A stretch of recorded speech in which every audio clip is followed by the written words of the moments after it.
Hey, it's AwesomeGurlio here, and they're doing another reading. Now, this contains facts, and one of the characters is not mine. I will leave all credits in the description. If you have any questions about this personally, just ask. Anyways, let's get this started.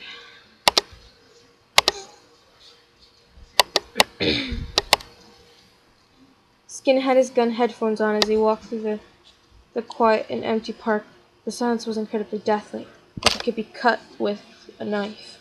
He kept one hand in his pocket and the other held his iPod, in which an Iron Maiden song blasted into his ears. A small clinking sound every now and again came from his pocketed hand, which seemed to be hidden by a glove, the pocket, and his hoodie sleeve. He stopped for a moment, looking at the moon and admiring its shine, maroon eyes glinting, raven black hair rustling in the whistling wind. Slade was walking through the park he thought was empty after his shift. He wore some casual jeans, a black long-sleeve shirt, and some sneakers. Today he didn't really have much to do, so he just dressed casually. He sat down on the park bench, gasping a little loudly because of something, but ignored it for a while. He looked down, biting his lip. I love how quiet it gets here, he whispered to himself, leaning back and putting his hands in his pockets, closing his eyes. He had no weapons on him at the moment, but didn't need them. Skin continued to look up at the sky and decided to try and get a better view. He walked over to a nearby tree, which was across from the bench Slade sat on. He grabbed the lowest branch and began climbing up and up until he was close to the top. He then grabbed one of the high branches with his hands and hauling a step half up, swinging his legs over like a gymnast. He sat crisscross on the branch, looking up at the moon, not being able to be seen by the other on the bench. Slade heard a few noises sounding close, but didn't seem to care, thinking it was some bird or something. He slowly started to move his hands a little as he pressed a button on something that was on his pocket, making a silent moan. He always needed another in life, but between school and work, he never had the time for one, especially since no one would even want his assassin side.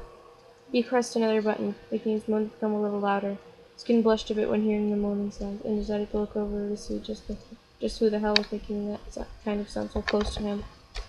His eyes widened as he saw the other, and began to get turned on, but lost his balance and fell out of the tree. He yelped and fell hard, rocking slightly in a crouch on a branch on the way down, and hit the ground with a massive thud, a small crater where he had hit the ground. There was a bit of sparking sounds coming from his right arm, the hand twitching. Slade's eyes widened when he heard the sound of someone falling from off a tree, and he quickly pulled his pants out of his pocket, glaring at the person, biting his lip. "Who the hell are you?"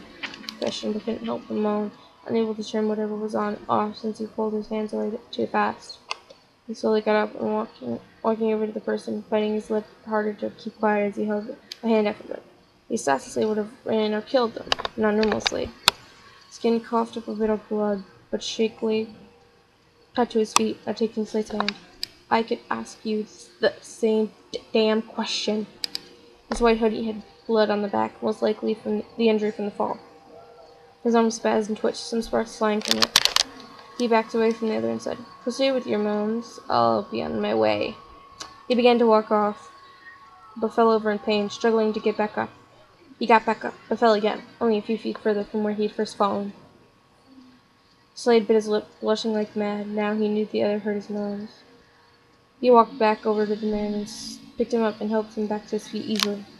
"I'm Slade Morgan," said with a polite smile, still fighting his moans, but he controlled himself.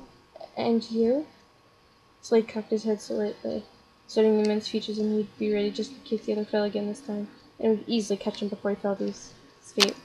His dark brown, beautiful eyes seemed to glisten a little in the moonlight. Skin still shook, trying to keep his spazzing arm out from Slade's way, not wanting to hit him by accident. Skin Moazer, "Nice to meet you." He didn't know exactly what to say. "Hey, thanks for helping him up. You gave me a boner?" No, he wouldn't say anything. "So, what are you doing out here this evening?" Skin's headphones still in his ear. iPod tucked on his hoodie, blood running down his legs, and he hunched over a tad. Shit, he hissed in pain. I just got off work, Slade answered, slowly grabbing the other arm gently. He already knew it wasn't a normal arm, and seemed to know how to handle it, and he led the other over to the bench, slowly sitting him down. Brody stood in front of him, knowing what would happen if he sat down. Why were you just sitting up in a tree? He asked. And how did you fall? He snatched at the question. I wanted to get a better view of the sky. His skin blushed when hearing the add-on. Your moans kind of distracted me. He looked away from the other, holding the middle arm tightly, trying to keep it from spazzing. Sorry about my arm.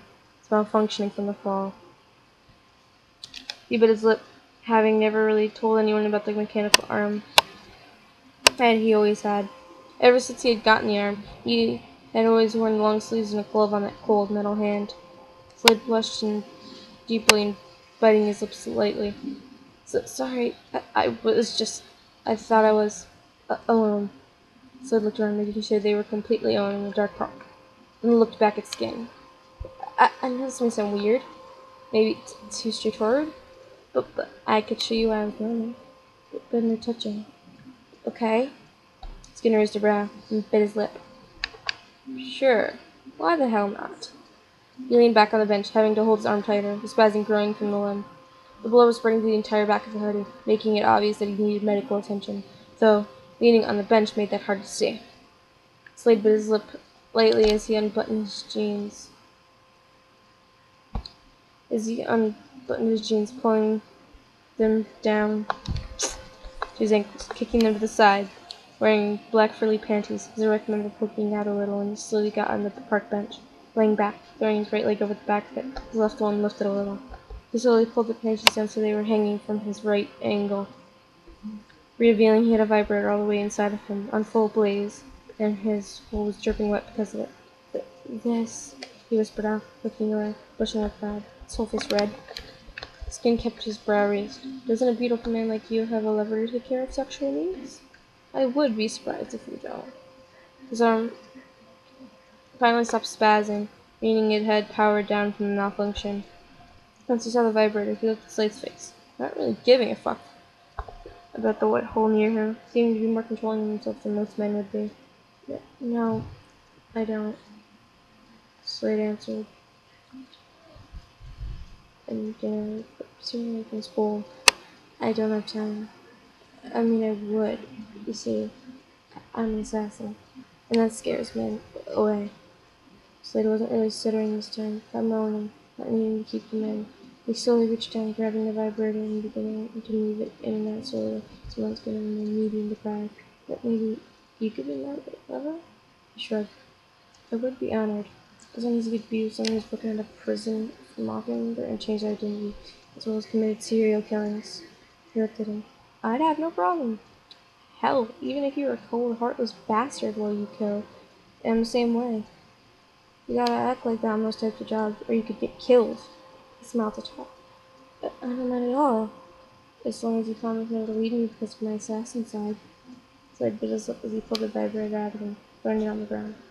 I'm all yours. Just go gently at first. Slade's entrance twitched, showing how bad he needed something inside of him.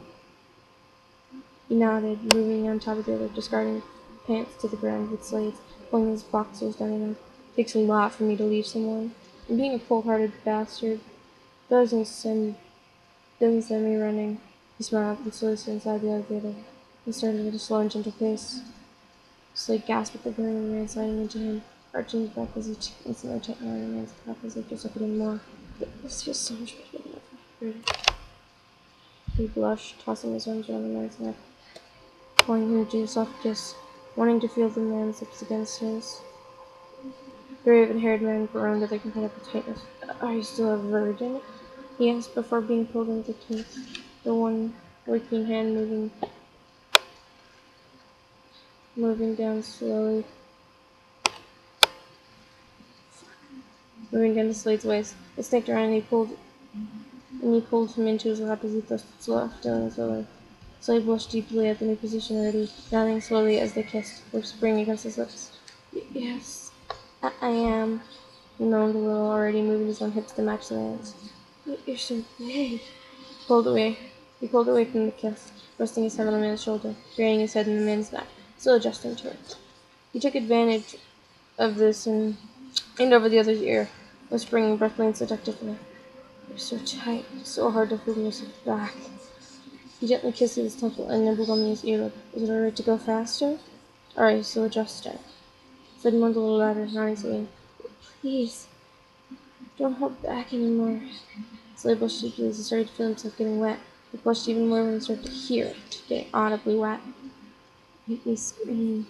He looked the other's ear slowly and put it into his ear with pleasure. He pulled out just until the tip was in, then slammed back inside, brushing against the other's sweet spot, now thrusting harder and faster and harder. So he tilted his head back and cried out in pleasure, the juices from his ass dripping down his inner thigh, coating his cock to make it even easier. Yeah. Yes. He tightened up even more, but on purpose this time, waiting for the other to force himself through even more. So he tilted his head back in pleasure of his cock being squeezed by his tight hole, going even harder, hitting the nerve blood flow of each thrust. He went faster, a bit harder, a bit more harder. The grip on the working arm had on Slade's waist tightened a tad. Slade couldn't hold back any longer and started screaming from the pleasure he felt, reaching in between their bodies to assert himself at the same pace as each thrust, pre-cum already dripping off his cock and over the shirt. Skin, skin, skin. The way that his knee rolled off his tongue was perfect. He was now slamming into the other, drooling as the tightness and wetness drove him wild around him. Pre-cum leaked a bit as he thrusted, hitting his feet feel hard. He wanted the other to come from first, so he held it in as he thrusted as hard as he could, waiting for the other to spill their seed. I love you. I love the way you say my name. As he thrusted, he couldn't help but bite down on Slade's shoulder, marking him. He was now slamming his other, drooling as the tightness and wetness drove him back. Slade's eyes widened from the bite as he let out a sound that was a mix of everything, a moan, a cry, and a cry of pleasure and a scream. I'm gonna come! He stretched himself faster, moving his own hips more. Skin! He finally spilled the seed coming all over both of their shirts and tightened around the other's cock even more. Milking his cock with the seed too. He felt himself being drained of all his seed, every single drop into the other. As he came, he pulled the other into a kiss, still inside of Slade. Well, we're all sticky now. Chuckled when he pulled back, picking the mark he had left on the other, then nuzzling his shoulder. Slade shivered as he felt the other seed inside of him. He felt it going down his inner thigh, a little, blushing. So good. He breathed out, resting his head on the other's shoulder still, nuzzling him back. Thank you for taking my virginity and being my weapon. Once he didn't stutter, he spoke clearly. He kissed the other's cheek softly. It's an absolute pleasure. He spoke clearly. He kissed the other's cheek softly. It's an absolute pleasure, he purred, chuckling. You really are quite beautiful, pulled out of Slade, still holding him in his lap. My ass isn't far from him. We could go clean up, he said softly. Slade smiled at him, looking in the eyes. I'm not beautiful, but thanks, he whispered, nodding at the man's last night. I would love to go to your house, but can you carry me? I doubt I can walk after that. He nodded. You may not think you're beautiful, but I certainly do. He pulled on his pants and helped Slade put his panties and boxes back on. He hadn't really realized how much blood he had lost from his back, but nonetheless, picked up Slade and carried him. Thanks, you guys, for listening. Hope you enjoy.